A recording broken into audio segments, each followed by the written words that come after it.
Базата до село Веринско е една от двете учебни бази, на които се провеждат практики на студенти от ЛАСГ. Тя, за съжаление, не се използва от 2019 година насам, тъй като е в лошо състояние и има нужда от реставрация.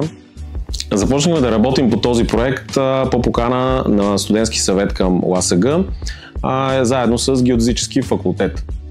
В началото проведохме една учебна практика, която се състоеше в измерване на цялата база.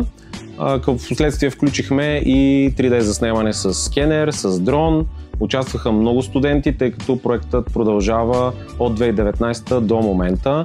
Целта му е тотално възстановяване на самата база и към момента сме стигнали до търсене на финансиране за проекта.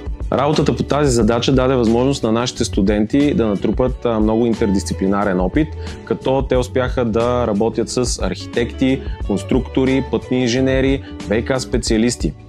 Разработихме различни проекти по част геодезия, като вертикално планиране, самата геодезическа снимка, множество 3D визуализации чрез лазерни скенери и безпилотни летателни системи, които послужиха за основа на всички други проекти.